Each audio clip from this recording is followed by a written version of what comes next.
deep dive into some pretty weighty stuff. We've got these excerpts from a YouTube video transcript, and it's an interview with former President Trump on ABC7 Chicago, Mm. specifically about abortion laws and some claims that he makes. Right. So this is something where you really want to understand these complex issues without getting overwhelmed. Mm. So we're going to take a look at exactly what was said and kind of break it down together. Sounds good. Our mission is straightforward. Just really try to understand the narrative being presented in this transcript. Yeah, absolutely. And, this is a topic that people really are looking for clarity on. Right. And it generates a lot of discussion. Totally. So I think, by focusing on this interview, we Right. can really dissect those specific claims Yeah. and look at that story. So let's jump right in. Okay. The interviewer, Lindsay, starts by asking Trump about his consistency on abortion, Okay. mentioning that he's previously called himself the, quote, most pro-life president, unquote, alongside his more recent comments on Florida's 6-week ban. Right. She also references Vice President Harris's point about why women might not trust Trump on this topic, Okay. given these evolving positions. Yeah. So the initial framing is all about trust and these perceived shifts. It's setting the stage. Yeah. She's really prompting him Right. to address this question of trust. Yeah. Like, how does he reconcile these things? Yeah, why should women trust him on this? Yeah. And Trump's response is really direct. Okay. He immediately pivots to what he presents as a key aspect of his concern, Oh. abortions happening in the 9th month of pregnancy. Right. But then here's where the story takes a turn. Okay. He brings up a former governor of West Virginia, Mm. and he makes a point of saying it's not the current governor whom he speaks of favorably, Interesting. and alleges that this former governor had said Okay. that a baby would be born and then a decision would be made about what to do with it. Wow. And Trump's interpretation of this is that they're going to execute the baby. That's a strong statement. Yeah.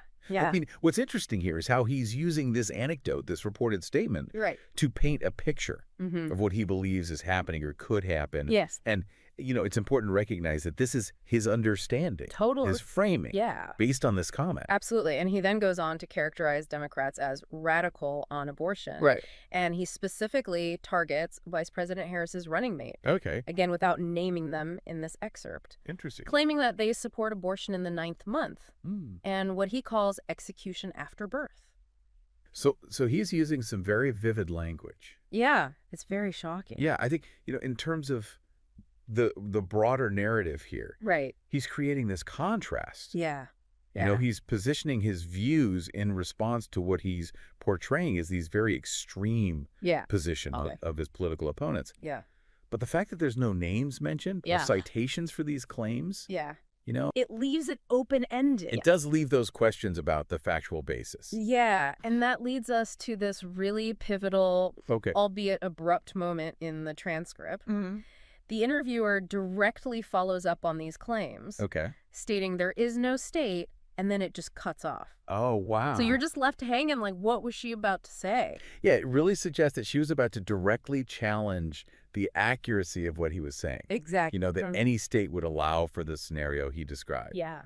So it leaves us with this big unanswered question Yeah. about, the Wow. evidence Okay. and the facts behind his statement. Yeah, it's this unresolved tension in the story. Absolutely.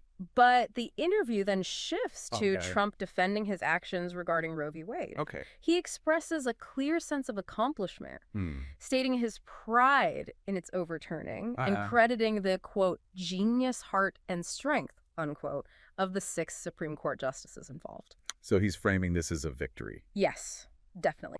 This part of the narrative Right. is moving away from those specific allegations. Yeah.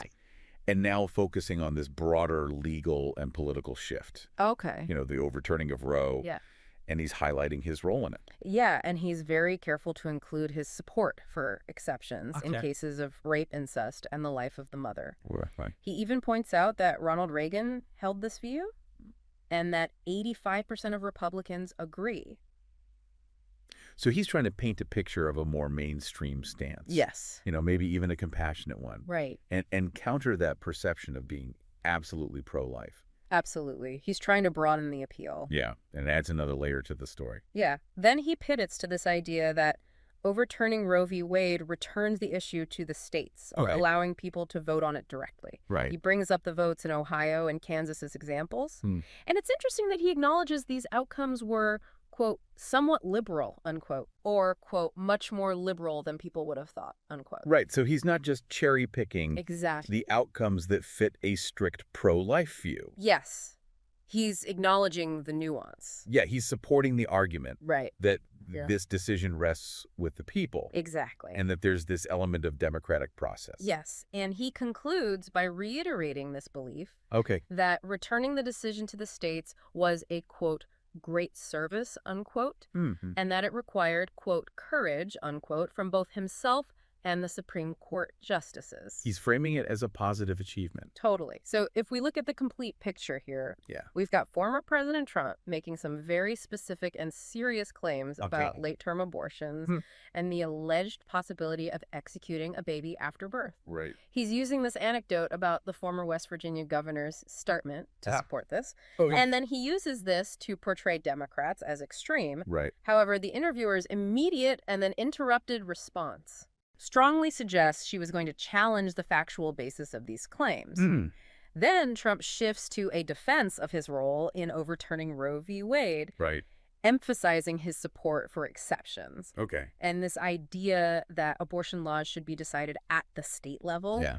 He even acknowledges outcomes that don't align with a total ban. So it's a mixed bag. It really is. You know, the transcript lays out a sequence, Right. a controversial claim, Yeah. a likely factual challenge, Yeah.